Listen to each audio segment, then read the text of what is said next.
আসসালামু আলাইকুম। আমি আসলে মেমোরি লেনে সবকিছু জমিয়ে রাখতে পছন্দ করি। দরকারি অদরকারি অনেক মোমেন্টস আমি সাধারণত কালেক্ট করি। এগুলো কিন্তু ব্লগ বানানোর আগে থেকেই একদম নিজের জন্য। আজকে একটু অবসর মুহূর্তে বসে বসে পুরোনো ফোনে রুহাবের সব ভিডিও দেখছিলাম, ছোটবেলা থেকে শুরু করে এখন পর্যন্ত। এমনি নিজের ফোনেই গ্যালারিতে স্ক্রল আপ স্ক্রল ডাউন করছি। তখন মনে হলো অনেক মোমেন্ট ওই সময় আমি কারোর সাথেই শেয়ার করিনি। আমার প্রেগন্যান্সি জার্নিটা আমি 7-8 মান্থস পর্যন্ত আসলে মোটামুটি টপ সিক্রেট করে রাখতে পেরেছিলাম, আলহামদুলিল্লাহ। আমার অন্য সব কিছু পাবলিক থাকুক, সমস্যা নাই, যতটুকু আমি দেখাতে চাই দেখাই, ঠিক আছে। কিন্তু প্রেগন্যান্সি জার্নি যে কোনো মায়ের জন্য, যে কোনো মেয়ের জন্য একটু সেন্সিটিভ। আর হাই রিস্ক প্রেগন্যান্সি হলে তো কথাই নেই। এই যে ভিডিওগুলো দেখছেন, এগুলো সবই আমার ডেলিভারির 1 সপ্তাহ আগে। আমি আল্লাহর রহমতে খুবই অ্যাক্টিভ ছিলাম, অনেক বেশি হাঁটাচলা করেছি, সবখানে হেঁটে যেতাম, বাসে ট্রেনে ট্রামে যথেষ্ট উঠেছি, অনেক ফ্লাই করেছি। অ্যাক্টিভ থাকার জন্য যা যা করার লাগে আমি আসলে নিজ দায়িত্বেই করেছি। মন থেকে মাথা থেকে চেয়েছিলাম নর্মাল ডেলিভারির, তার জন্যই আসলে এত কষ্ট করা, এত অ্যাক্টিভ থাকা। কিন্তু শেষমেশ সেটা আর কপালে ছিল না। 28 ঘন্টা, ট্রাস্ট মি, 28 ঘন্টা লেবার পেইন সহ্য করার পর বাচ্চার হার্টবিট ড্রপ করছিল বলে আমার এমার্জেন্সি সি সেকশনে যেতে হয়। বিদেশে কিন্তু সহজে সি সেকশন করে না। এমার্জেন্সি হলেই কারো না কারো জীবন বিপন্ন থাকলে তখনই সি সেকশনে তারা আসলে রেড অ্যালার্ট জারি করে সব সার্জন একসাথে হয়ে সি সেকশনে পেশেন্টকে ঢুকিয়ে দেয়। প্রেগনেন্সির পর যে ইডিডি থাকে, মানে এস্টিমেটেড ডেট অফ ডেলিভারি, ওটা আমার ক্রস করে গেছিল। সো আমার আর্টিফিশিয়াল পেইন উঠিয়েই আগে থেকে ডেট ঠিক করে প্রিপারেশন নিয়ে প্ল্যান প্রোগ্রাম করে হসপিটাল যাওয়া। আর শেষের দিকে পুরো টাইমটা আসলে খুবই কনসার্ন থাকতে হয়। এই কখন না কখন আপনার হসপিটালে কি না কিভাবে ছুটতে হয়, খুবই হেক্টিক লাগে আসলে। এর মধ্যে হাজব্যান্ড থাকুক, ফ্রেন্ডসও থাকুক, কিন্তু নিজের বাবা মা, নিজের মাটি, নিজের দেশ, নিজের হেল্প, নিজের মায়ের হাতের চেকা থাকে না যে ভাত মাখানো, এই কি বলবো, এই লাক্সারি, এই বেসিক জিনিসটা না থাকলে আপনার আরো এমনিতেই মনটা অনেক ছোট্ট হয়ে থাকবে। বাসার খুব বেসিক জিনিসপাতি গুছিয়ে ফারহান পুরোটা কাজে আলহামদুলিল্লাহ আমাকে হেল্প করেছে। আমি ল্যাপটপে বসলাম যে আমার পার্সোনাল কিছু কাজ আছে, যেহেতু বেবি হলে আমি বিজনেসের অনেক কিছুই কয়েকদিন আমার পজ দিতে বাধ্য থাকবো। শরীর কেমন থাকবে জানি না, নর্মাল ডেলিভারি হবে না সি সেকশন হবে এই মুহূর্তে সেটাও জানি না। সো আমি আমার হাতের কিছু কাজ এগিয়ে রাখছিলাম। ফারহান পেছনে কটের কাছে একটা ক্যামেরা সেট আপ করছিল, আর আমি নামাজ পড়ে মাত্র উঠলাম, অনেক ভয়ের শঙ্কা, অনেক কিছু, বাট ক্যামেরা দেখে আসলে মিটমিট করে হাসছিলাম। ব্যাপারটা আসলে এত সহজ ছিল না। ক্যামেরা উঠালে বা অন করলে বা ক্যামেরার মধ্যে বা অন স্ক্রিন আসলে সব কিছু অনেক সহজ, ব্রাইট, কালারফুল। বাট ক্যামেরা বন্ধ করার সঙ্গে সঙ্গে কিন্তু আপনার রিয়েলিটিতে ব্যাক করতে হয়। রিয়েলিটি বেশ কঠিন, বাস্তবতা অনেক বিপজ্জনক, অনেক ধরনের কষ্ট না পাওয়া থাকে। এটা আমার ডেলিভারির 1 রাত আগে। আমরা আসলে বাসায় অপেক্ষাই করছিলাম, ওয়েট করছিলাম, কিন্তু এত বোর ছিলাম যে আমরা মুভি দেখতে চলে গিয়েছি।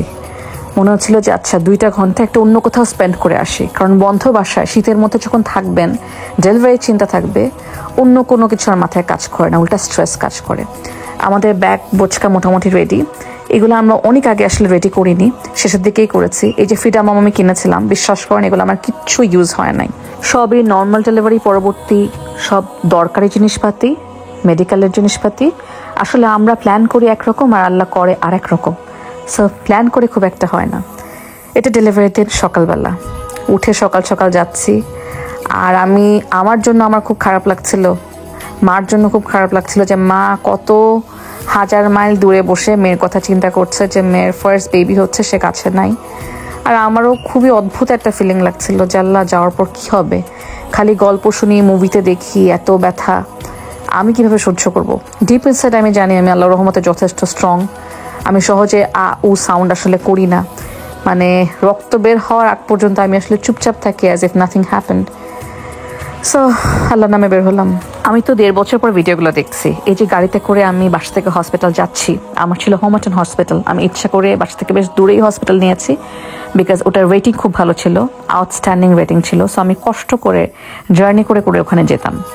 তো আমার এতটুকু মনে আছে যে আমার খুব টেনশন কাজ করছিল, স্ট্রেস কাজ করছিল, অ্যাট দ্য সেম টাইম আমার খুব রাগ আর জিদ কাজ করছিল যে কেন শুধু বিয়ে করার জন্য বা বিদেশে আসার জন্য বা ফারহানের ক্যারিয়ারের জন্য লন্ডনে আসার জন্য আমি আমার ইমিডিয়েট ফ্যামিলি মেম্বারকে এই এহেন মুহূর্তে পাচ্ছি না।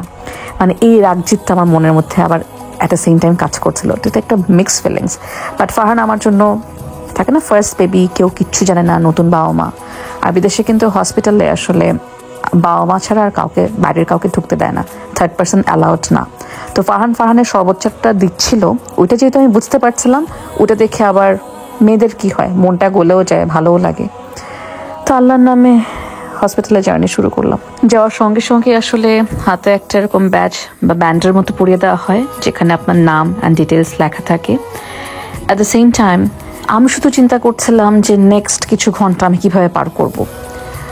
আমার উপর দিয়ে গেল নাইলে গেল। একটা সুস্থ বাচ্চা, এটা যে কত গুরুত্বপূর্ণ, আর এই যুগে এটা একটা বিশাল বড় আল্লাহর নেয়ামত পাওয়া। আল্লাহ না চাইলে এই ব্যাপারটা আসলে হয় না। আপনি নিজে যতই চেষ্টা করেন, কিছু কিছু জিনিস জীবনে আমাদের হাতে থাকে না। সুস্থ বাচ্চার ব্যাপারটা ঠিক এরকমই, প্রেগনেন্ট হওয়ার বিষয়টা ঠিক এরকমই। আল্লাহ যদি কিছু সহজ করে দেন, খুবই সহজ, আর যদি কোনো রকমের কমপ্লিকেশনস তৈরি হয়, তাহলে জীবন একদম শেষ। তো আমরা তো সবাই দোয়া করি যে আল্লাহ আমাদের সব কিছু সুস্থ করে দাও, সুন্দর করে দাও, স্মুথ করে দাও। এটা আমি মনে করি শুধু আমার নিজের জন্য না, আমার আশেপাশে আননোন মানুষ, আমার ফলোয়ার্স যারা ভিডিও দেখছেন, অনেকে বেবি নেওয়ার জন্য ট্রাই করছেন, কনসিভ করছেন না, অনেকে এই প্রসিডিউরে যাওয়ার পর অনেক দুঃখ পেয়েছেন, অনেকের বাচ্চা হয়তো বা সুস্থ হওয়ার পর অসুস্থ হয়ে গেছে, অনেকের বাচ্চা এখন অসুস্থ, অনেকের এছাড়াও আরও কত না জানা কষ্ট আছে। সবার কষ্টের জন্য আমি দোয়া করি, মন থেকে চাই যে আল্লাহ দুনিয়াটা সুন্দর করে দাও, সবাইকে তুমি সুস্থ বাচ্চার মা হওয়ার তৌফিক দাও যদি তারা চান। এই বইটা আমার খুব পছন্দ, খুবই হ্যান্ডি, ক্যারি করার জন্য সহজ। এটা আমি ওমরা করার সময় নিয়ে গিয়েছিলাম, এবং এর মধ্যে আমার ছোট ছোট কিছু পছন্দের সূরা আছে, সবগুলো মুখস্থ না, দেখলে মনে পড়ে এই টাইপের। সো আমার বিপদ আপদের সময় এই বইটার সাথে থাকে। খাবার নিয়ে আসছি, ওইটা রিঙ্কি খাবে, আর হসপিটালে যে খাওয়াগুলো দিবে সেগুলো আমি খাবো। আমার আবার ছোটবেলা থেকেই হসপিটালের খাওয়া খুব মজা লাগে, এই ব্যাপারে আমি একটু সেলফিশ হয়ে গেলাম আর কি। এই সবার জন্য আজকের আপডেট, এই মুহূর্তের জরুরি ঘোষণা এখানেই শেষ হলো। ধন্যবাদ। ফেসবুক মেসেঞ্জারে ফ্যামিলি গ্রুপ থাকে না, ওইখানে সবাইকে আসলে একটা আপডেট দেওয়া হচ্ছিল। ফারহান এরকম ফানি করছিল যে ও হসপিটালের খাওয়া আমাকে খেতে দিবে না, ও খাবে বিকজ এটা ওর খুব পছন্দের। আসলে আহা না করলে না কষ্টটা বোঝানো যায় না, বা কেউ বুঝে না। দেন এগেইন কাউকে আসলে কষ্ট বুঝিয়ে লাভও নাই। যেটা যার উপর দিয়ে যাবে তার একারই সেটা গ্রহণ করতে হবে। মা বাবা ভাই বোন চাইলেও আপনার কষ্টেও আসলে নিয়ে ওই দিন বা রাতটা পার করে দিতে পারবে না। তো এটাই বাস্তবতা। অন্য কাউকে কষ্ট দেখানোর পক্ষপাতী আমি না, কিন্তু একটা জিনিস মানুষ মিসআন্ডারস্ট্যান্ড করে, যারা আহা উহু করে না, অনেক স্ট্রং মেন্টালি ফিজিক্যালি, চুপ করে ব্যালেন্স করে জীবন কাটিয়ে নেয়, হাসি মুখে থাকে, তারা দূর থেকে দেখে হবে আরে ওর তো কোনো কষ্টই নাই, ওর তো কোনো ঝামেলায় নাই। ভাই, বাচ্চা কি অত ডাউনলোড করে দুনিয়ায় আসে? মানে কারো কি কোনো কষ্ট ছাড়া জীবন হয়? আপনি কিছু রানবেন কিন্তু কষ্ট হবে না, এটা কি হয়? সবকিছু কি অটো প্লেটে চলে আসে, টেবলে চলে আসে? ইনকাম কি অটো ব্যাংকে চলে আসে? আপনার সব কিছুর জন্যই পরিশ্রম, কষ্ট, না পাওয়া, মিসআন্ডারস্ট্যান্ডিং, সবার লাইফ জার্নিটা আমাদের একই রকম। এটাও কিন্তু একটা সাধারণ বিষয়, এটা আমরা ভুলে যাই। আমার ড্রিপিং শুরু হয়ে গেছে। আসলে আর্টিফিশিয়াল পেইন আরও বেশি পেইনফুল আমার কাছে তাই মনে হচ্ছে। ডক্টররাও বললেন আসলে সব কিছু ন্যাচারালি অনেক ভালো। যেহেতু আমার পেইন উঠেনি, সো এই ব্যবস্থার মধ্যে দিয়ে আমার যেতে হয়েছে। না চাইলেও আমার হাতে আর কোনো অপশন ছিল না। আজকে হচ্ছে 29th of August 2023। So already আমি হসপিটালে এসেছি। আজকে হচ্ছে আমার প্ল্যান মাফিক সব কিছু হিসাব কিতাব করে দেখলাম, ইন্ডিউস করা হবে পেইন। ভয় লাগছে, এক্সাইটমেন্টও লাগছে, সবই লাগছে। দেখা যাক, আল্লাহ যেটা মনে করেন সেটাই তো হবে। আল্লাহ ছাড়া কোনো গতি নাই। সব স্মুথ মনে করলে স্মুথ, কষ্ট হলে কষ্ট। দেখা যাক। আল্লাহ। হসপিটালে যাওয়ার মোটামুটি 24 ঘন্টা পার হয়ে গেছে। আমার সেরকম কোনো ইমপ্রুভমেন্ট নাই, কোনো কিছু ডায়ালেটে আমার হচ্ছিল না। এক অদ্ভুত সিচুয়েশন। স্টিল আমি আসলে অপেক্ষা করছিলাম যে আমি 22 ঘন্টা কষ্ট করলাম, 24 ঘন্টা কষ্ট করলাম, আরেকটু দেখি যদি নর্মাল ডেলিভারি হয়। শেষমেশ কিছুই আর কাজে লাগেনি। অনেকে আমাকে জিজ্ঞাসা করেছেন অনেক সময় যে আমি এপিডুরাল নিয়েছিলাম কিনা। ইয়াস, আমি এপিডুরাল নিয়েছিলাম, কিন্তু বেশ অনেক পরে।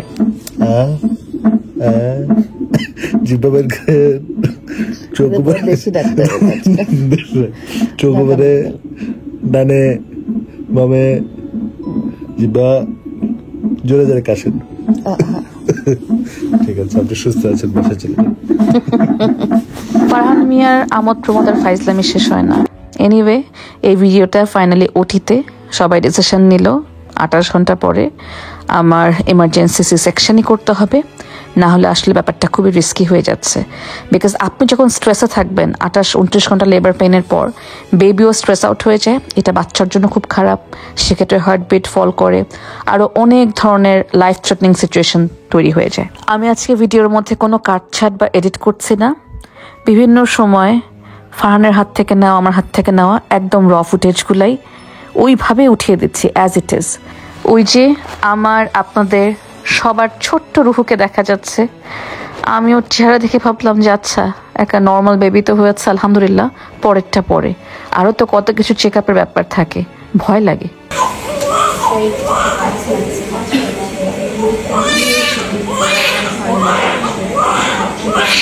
বাচ্চার কানে তো আজান দিতে হয়, ফারহান খুবই সুন্দর করে আজান দিচ্ছিল, কিন্তু এত আস্তে আস্তে দিচ্ছিল আর আমি অনেক দূরে ছিলাম, আপনারা আসলে প্রপারলি শুনতে পাবেন না, বাট সব প্রসিডিওর খুব সুন্দরভাবে ও কমপ্লিট করেছে।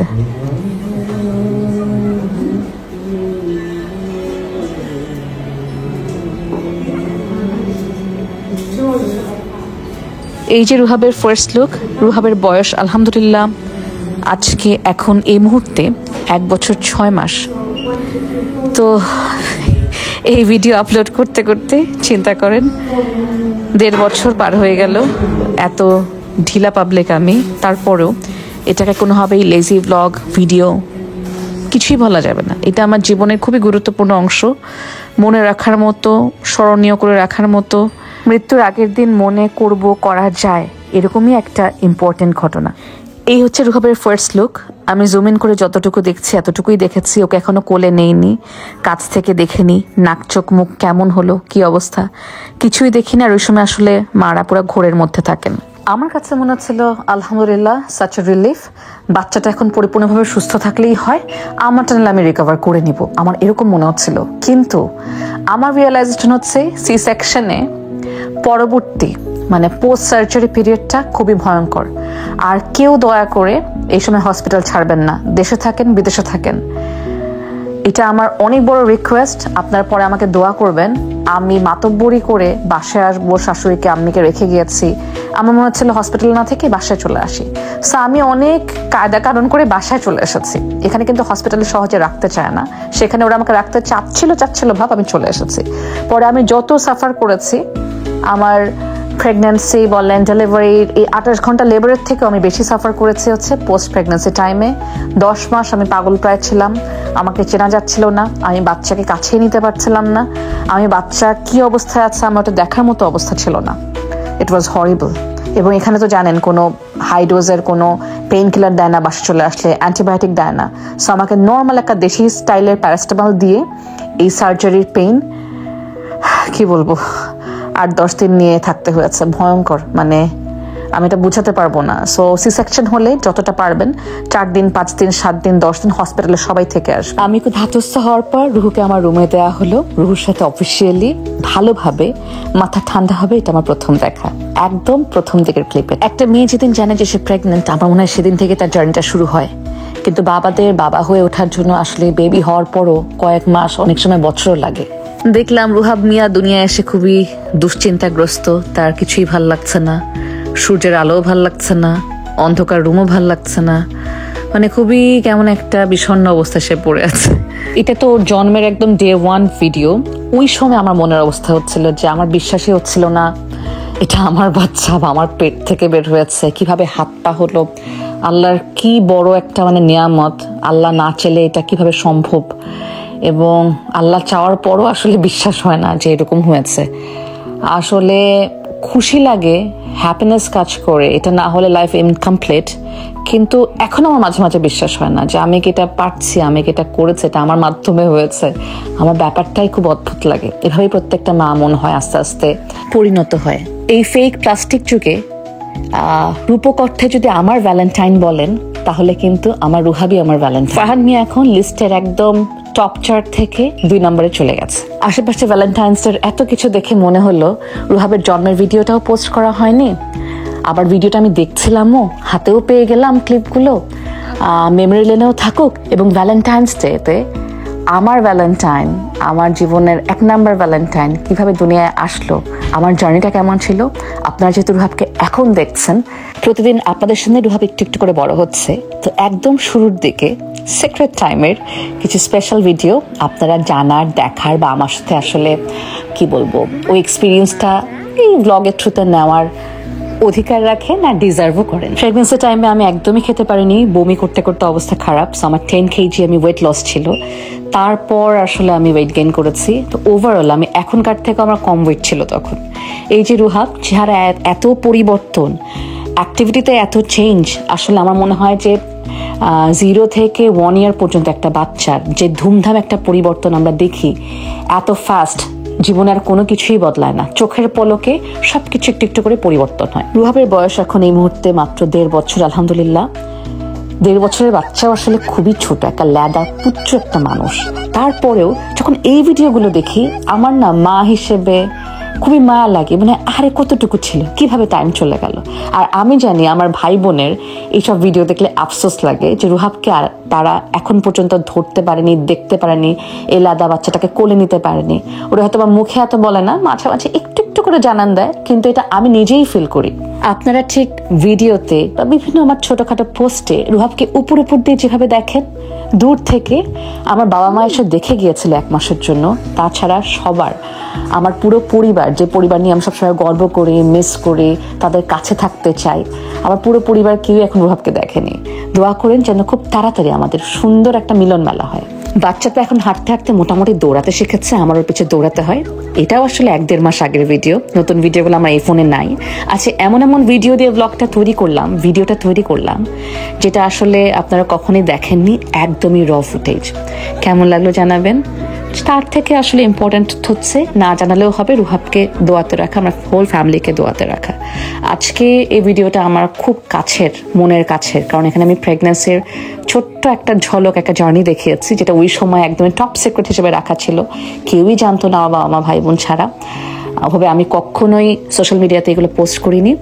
আমি চেয়েছি আগে আল্লাহ আমাকে একটা সুস্থ সুন্দর বাচ্চা দিক, ওকে আমি একটু মানুষ করি, তারপর 3-4 মাস যাক, তারপর ইনশাল্লাহ যদি লাগে বা মনে হয় বা ইচ্ছে তো করে আসলে, তখন পোস্ট করবো। আমি আসলে ওর জন্মেরও 3-4 মাস পর থেকে পোস্ট করা শুরু করেছি, আর এখন আল্লাহ রহমতুল রুহাবকে আপনারা রেগুলারই দেখছেন।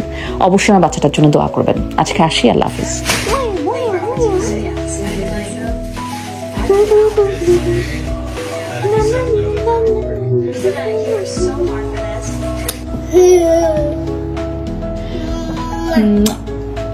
এখন কি আমরা গুড নাইট করবো ফ্রেশ হয়ে?